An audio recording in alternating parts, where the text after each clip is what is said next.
Nati Tengou, désormais mieux loti pour la cause de l'éducation. La ville vient d'être dotée d'un bureau pour les œuvres de l'UNICEF. Le film de l'inauguration du dit bureau avec les ambassadrices de l'UNICEF à suivre dans ce journal.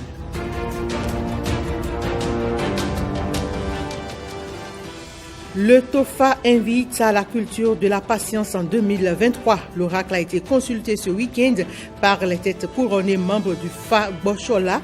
La substance des révélations du TOFA 2023 dans cette édition.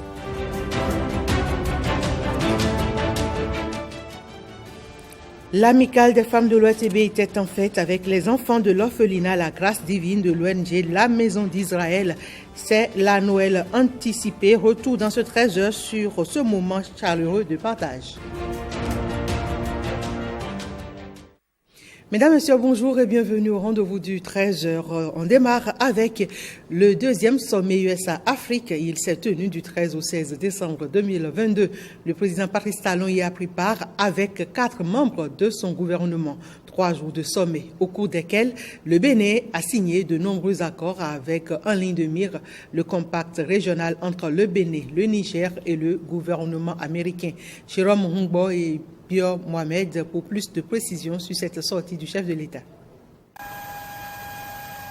Patrice Talon a répondu à l'invitation de Joe Biden dans le cadre du deuxième sommet USA-Afrique. 4 membres du gouvernement l'ont accompagné à Washington.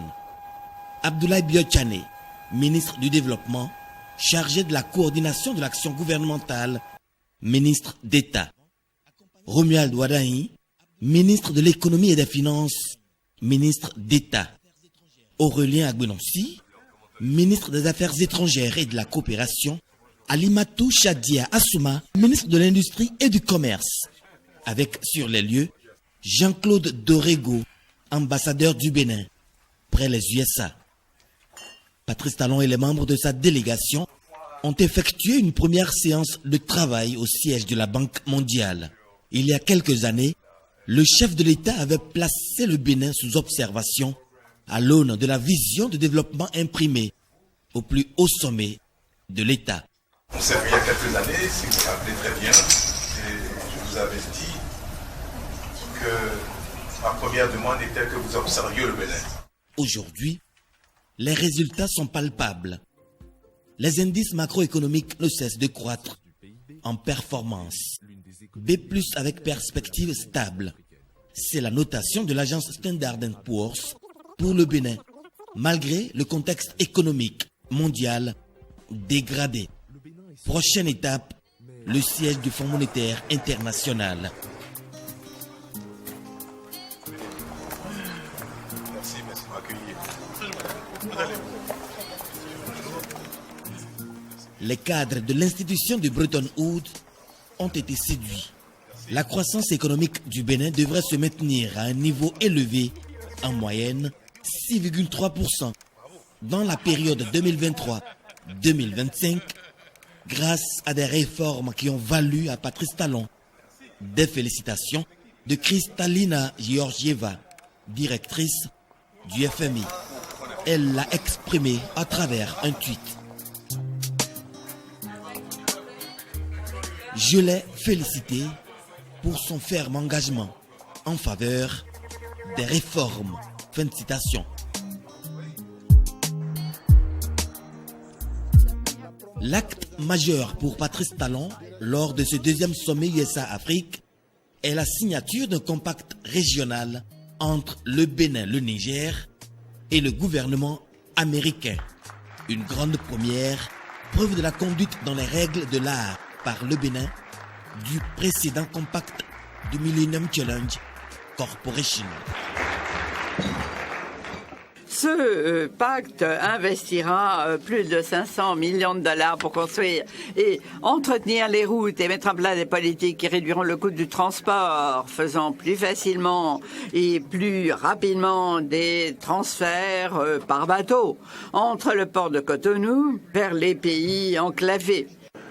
En améliorant la connectivité entre les pays d'Afrique, notamment ceux dont les marchés sont petits, c'est une belle façon d'augmenter donc l'attractivité de ces zones-là, et c'est en cela que le compact régional est une innovation majeure. Je voudrais inviter ou prier le MCC, notamment sa directrice générale, les autorités américaines, de persévérer dans cette voie-là et que bientôt nous puissions initier des compacts qui seront orientés vers la promotion d'investissements américains privés dans nos pays. Parce qu'on constate, malgré tous les efforts que les pays font pour améliorer le climat des affaires, que le nombre d'investisseurs américains privés est faible sur le continent. Le compact peut être un instrument, tel que nous venons de l'observer, pour améliorer l'attractivité. Le compact peut être un instrument pour promouvoir l'investissement privé dans nos pays.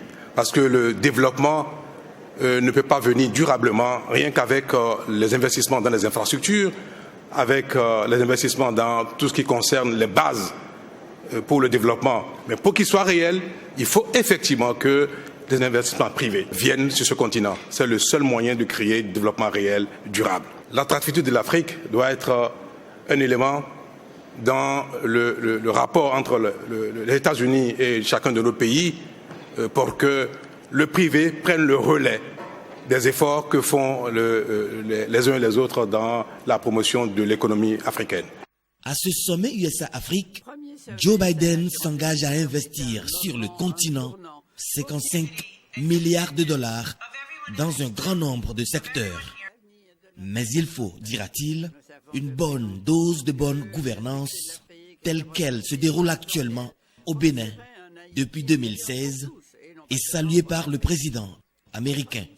Vous pourriez penser, ce forum se consacre à des liens d'affaires, à faire progresser l'investissement entre l'Afrique et les États-Unis. Pourquoi le président Biden parle-t-il de ces autres choses? Tout simplement parce que la transformation économique de l'Afrique dépend de la bonne gouvernance, d'une population en bonne santé, d'énergie abordable et fiable. Au-delà des rencontres officielles prévues à son agenda, Patrice Talon a eu des tête-à-tête et des échanges, mais aussi des audiences pour resserrer des liens de coopération. Le sommet USA-Afrique aura permis au chef de l'État de révéler davantage la terre de Béhanzin, Biogera Kaba, dont les filles et fils sont capables et le prouvent à suffisance de changer les paradigmes, toiser les sommets et tourner définitivement dos à tous les travers qui dressent le lit à la pauvreté. Pendant ce temps, il s'est tenu à Cotonou jeudi dernier un atelier bilan du programme d'éducation financière.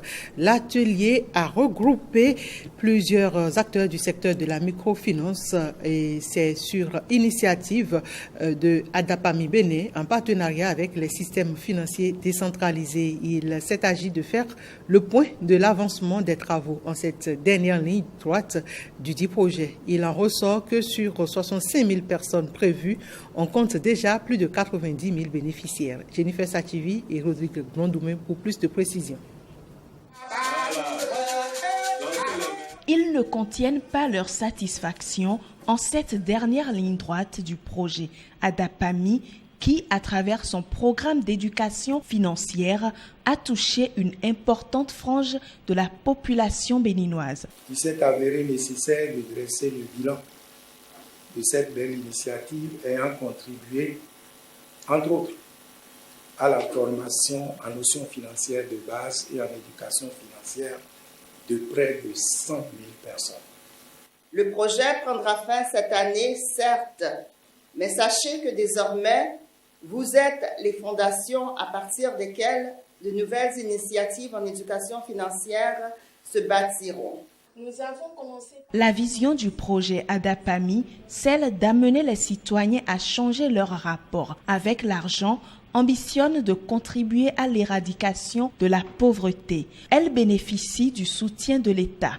Je prends l'engagement, au nom du ministère des Affaires sociales et de la microfinance et du gouvernement béninois, d'accompagner l'association professionnelle des systèmes financiers décentralisés et les structures sous tutelle engagées dans la promotion de l'éducation financière à bien capitaliser les expériences et acquis à travers le projet ADAPAMI. Une vingtaine de maîtres formateurs et des agents de terrain ont été distingués. Ils ont reçu des attestations et des certificats pour leur engagement sans faille dans la mise en œuvre du projet. Je vous l'annonçais tantôt, le Fonds des Nations Unies pour l'enfance, UNICEF, dispose désormais d'un bureau de zone à Nati Tengou. L'inauguration a été faite en présence de Angélique Kidjo et Zénab, toutes deux ambassadrices de l'UNICEF. Viti Sahouré. L'UNICEF inaugure son bureau de zone à Takora Donga dans la ville de Nati Tengou. À travers cette action, le Fonds des Nations Unies pour l'enfance entend renforcer sa proximité avec les populations des deux départements. Nous avions émis l'idée et le souhait d'avoir une présence à Nati Tengou afin de renforcer nos interventions et nos partenariats dans les départements de la Takora et de la Donga. 6 mois plus tard, nous voici donc ensemble avec vous, nos plus proches partenaires et collaborateurs, réunis dans l'enceinte de notre nouveau bureau de terrain opérationnel et déjà composé d'une équipe dédiée et mobilisée pour la cause des enfants, avec les enfants. Vous avez toujours répondu présent à nos côtés. Avec l'ouverture de ce bureau à Nati Tengou, nous nourrissons l'ambition de renforcer ce partenariat fructueux au bénéfice de nos enfants. L'implantation de ce bureau de zone est en droite ligne avec le nouveau cadre de coopération des Nations Unies, une coopération basée sur le renforcement des interventions dans les communautés.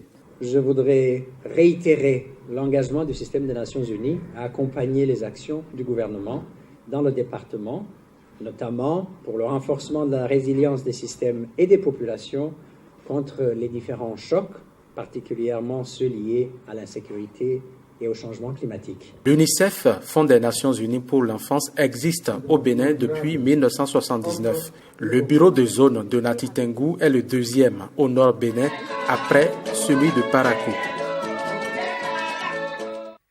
C'est Noël avant l'heure pour les enfants de l'orphelinat, la grâce divine de l'ONG La Maison d'Israël. L'amicale des femmes de l'ORTB s'est rendue à Tori le samedi 17 décembre dernier pour leur apporter différents cadeaux et surtout passer un moment chaleureux avec ses enfants. Précieuse Akweronou et Louis Koudogbo pour le reportage. C'est avec les bras chargés que ces femmes font leur entrée. Jouets, pain, denrées alimentaires, ici tout y est pour donner du sourire à ces petits-enfants déjà marqués par les épreuves de la vie. Dieu n'abandonne pas ses enfants. Donnez aux orphelins, Dieu vous le rendra, dit le livre des Saintes Écritures. C'est pourquoi, en cette période de fête, surtout Noël qui approche, il nous plaît à nous, les mamans Noël, de l'amicale des femmes de l'ORTB, d'apporter ce petit grain d'étincelle qui va booster les énergies et donner encore plus d'efforts et surtout de réussite et de succès à Maman Grâce et à toute son équipe pour accompagner ces âmes sensibles. Danse, chant, chorégraphie et poésie, ces enfants ont usé de toutes leurs âmes pour montrer leur satisfaction aux donatrices. Vous avez sacrifié vos activités, votre temps, pour nous rendre visite. Cela nous va droit au cœur. Ceux qui nous ont rendu visite ce soir, nous leur disons infiniment merci. Nous aimerions que pour les foires à venir, ceux qui nous ont fait aujourd'hui soient plus grands. L'amicale des femmes de l'ORTB fait du social une priorité. Elle assiste depuis de longues années les orphelins, les prisonniers, les filles en situation difficile et les personnes les plus démunies. L'association des femmes au cœur d'or du Bénin célèbre aussi déjà Noël et c'est pour la 7e fois. Un élan de solidarité à l'endroit des orphelins du centre de l'orphelinat Amour et Manon. Ces femmes ont procédé à une remise de dons et cadeaux aux enfants pensionnaires du dit centre. C'était également le samedi dernier, en présence de Ézéchiel Jaco et Christian Dewoshi, dont voici le reportage. C'est déjà la fête de Noël ici, à l'orphelinat Amour et Manon. Les enfants de ce centre expriment leur joie et ne ressentent nullement l'absence de leurs parents. Cette cérémonie de remise de dons, œuvre de l'association Femmes au cœur d'or, est bien lancée pour semer la joie dans le cœur de ces orphelins. Notre choix s'est porté au cours de cette 7e édition sur l'orphelinat Amour et Manon, compte tenu de son caractère social, de la lutte qu'il mène pour la défense des droits de l'enfant et de son engagement pour le bien-être physique de l'enfant. Œuvrer pour la culture d'assistance à ces centres réduira le désarroi de tous ces enfants en situation difficile et qui sont exposés de nos jours à des scènes de kidnapping. Plusieurs tableaux artistiques sont présentés par ces Boutchous. C'est dans l'optique d'exprimer toute leur gratitude.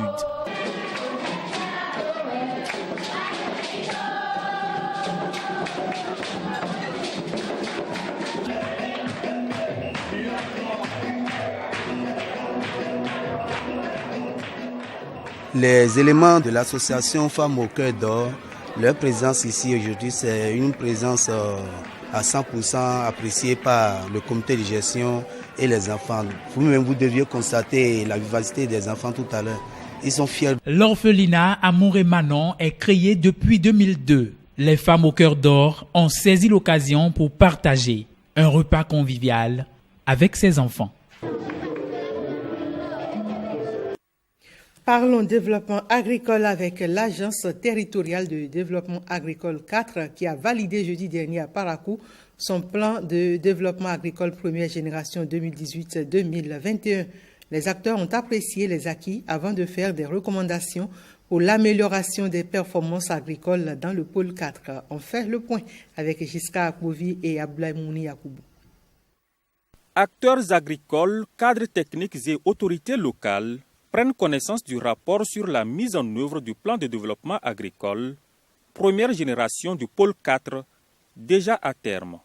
Il s'agit de la déclinaison niveau pôle du plan national d'investissement agricole et de sécurité alimentaire et nutritionnelle, PNIASAN. C'est un document d'importance. Il fallait qu'on puisse voir à peu près ce que nous avons pu faire au niveau du premier document, c'est-à-dire le PDAP première génération, pour pouvoir tirer des enseignements, tirer des leçons et voir comment nous nous améliorons dans l'avenir.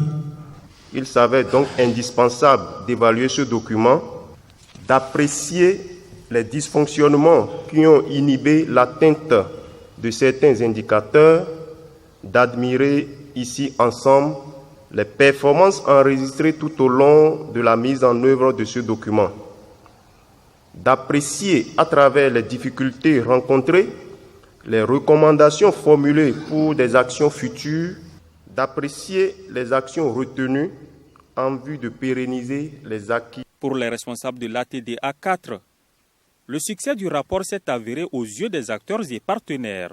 Le renforcement de la synergie d'action figure par ailleurs au nombre des principales recommandations dans le cadre de l'amélioration des performances agricoles. Depuis 3 ans déjà, le gouvernement du Bénin, du président Patrice Talon, œuvre pour l'effectivité de la prise en charge gratuite des soins pour le bien des populations béninoises. Et c'est à travers le projet Assurance pour le renforcement du capital humain Arche, une initiative applaudie par les bénéficiaires et les soignants qui souhaitent un élargissement du projet. Benol Djogbe, Karamata Abataou pour le point. Les populations vulnérables du Bénin peuvent aujourd'hui se faire soigner sans débourser un franc. Tout ceci est rendu possible grâce au projet Arche dans son volet assurance maladie. Le projet d'assurance pour le renforcement du capital humain a démarré dans la zone sanitaire Abomey-Calavi-Soava qui a été la première zone sanitaire pilote depuis le 14 août 2019. Depuis ce jour, la zone sanitaire met en œuvre donc cette politique de santé pour assurer les soins gratuitement à une frange de la population que sont les pauvres extrêmes.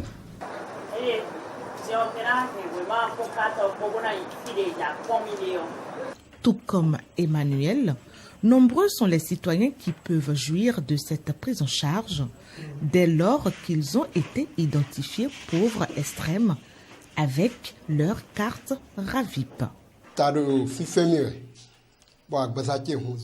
Je faisais de la fièvre et j'avais des maux de tête à tel point que je perdais l'appétit.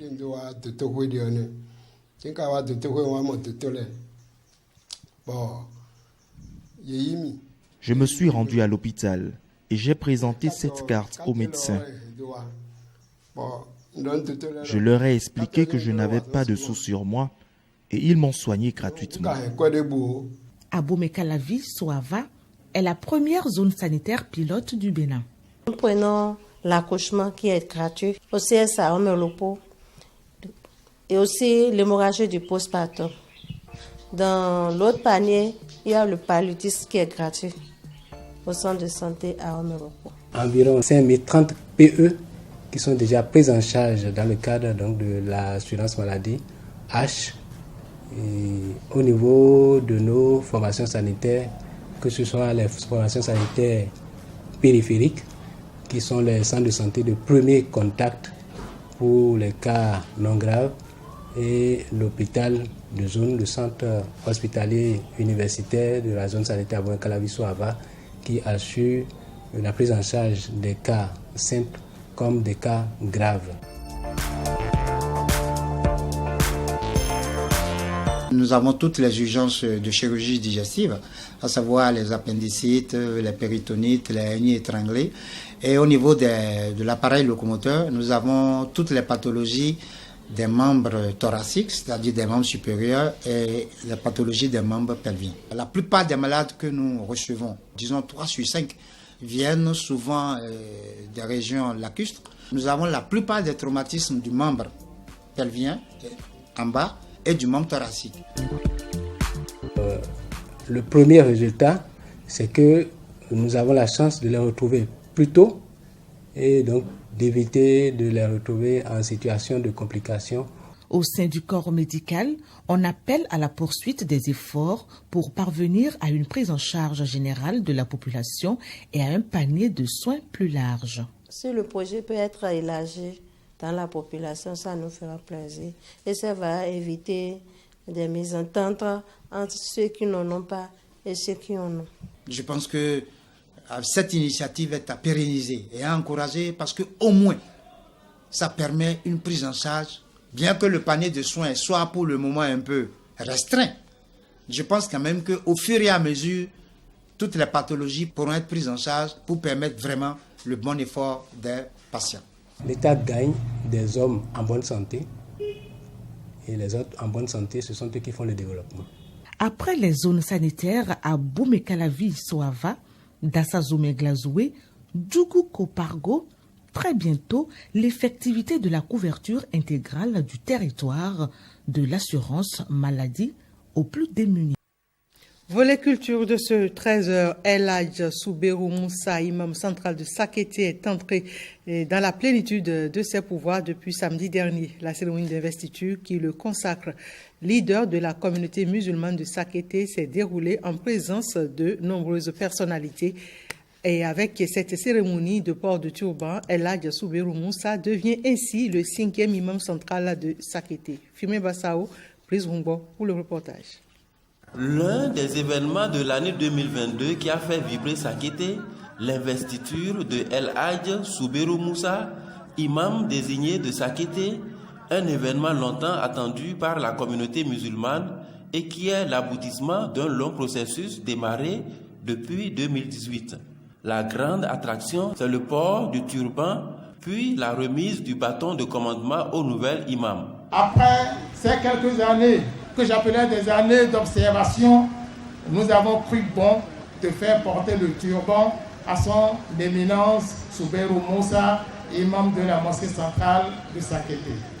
Outre l'investiture de imam central, cette cérémonie a aussi permis de porter le turban à plusieurs dignitaires religieux nouvellement promus dans diverses fonctions au sein de la communauté musulmane. Je voudrais, à mon nom personnel, souhaiter que ces différents appels au soutien ces différents appels à l'union puissent être entendus et mis en application par les uns et les autres.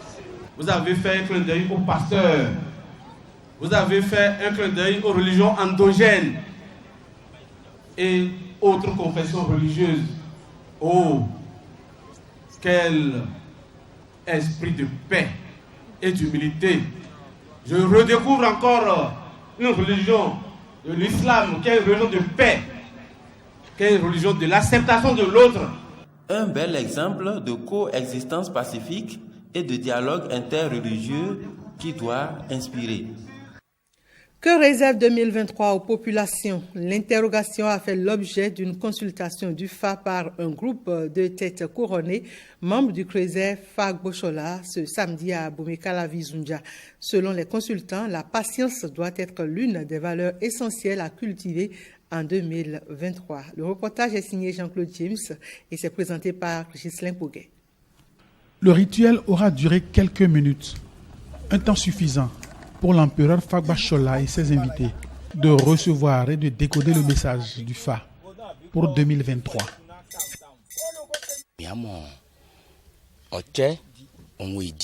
Nous avons eu le Tchadi et cette révélation concerne tous les chefs de famille. Ils sont invités à cultiver la patience. Ensuite, selon le FA, le chef de l'État aura la paix.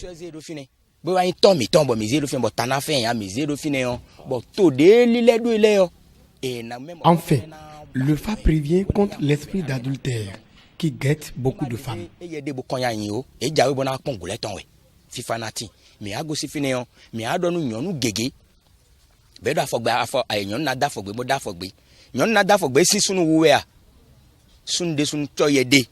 Les signes qui sont sortis, je ne suis pas trop initié, mais c'est des signes qui ont parlé spécialement du comportement dans le foyer et dans la société. Et à ce titre, ça m'a vraiment intéressé. Une révélation suivie d'interdits. Le TOFA de Fagbochola demande au peuple béninois d'éviter surtout la consommation de sésame. Le FA demande à ce que nous évitons tout ce qui est fruit, donc on coupe du rouge dedans. Le FA demande à ce qu'on évite le maïs grillé, tout ce qui est interdit de Vonu Sakwata. Ce programme de consultation est à sa 2e édition.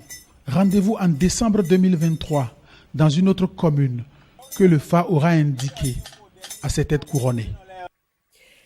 Sport, à présent la grosse actualité sport. Et la communauté française au Bénin et quelques sympathisants de l'équipe de France ont assisté à cette finale. Comment l'ont-ils vécu? Freddy Akpo et Bernol Djogwe étaient dans l'un de leurs quartiers généraux. Dans cet espace largement acquis à la cause de l'équipe de France, c'est une ambiance morose qui a régné une bonne partie des 90 minutes. Mais le dépit a laissé place à l'euphorie après l'égalisation de Kylian Mbappé. Des supporters français plus confiants que jamais après cet ascenseur émotionnel. Non, j'en étais pas sûr. Je pense que pendant la première heure, on a vraiment pris une leçon de football de la part de l'Argentine. Et puis bon, on a fini par se réveiller un peu tard, au bout d'une heure. Vous savez, tant que le match n'est pas fini, tout est toujours possible. C'est 90 minutes, plus le temps additionnel. Et je ne vous le cache pas, j'ai toujours cru en cette équipe de France. Je sais qu'avec Mbappé, il faut s'attendre à tout. En prolongation, ils sont passés par toutes les émotions. Du but de Lionel Messi jusqu'à l'égalisation, une fois encore, de l'inévitable Kylian Mbappé.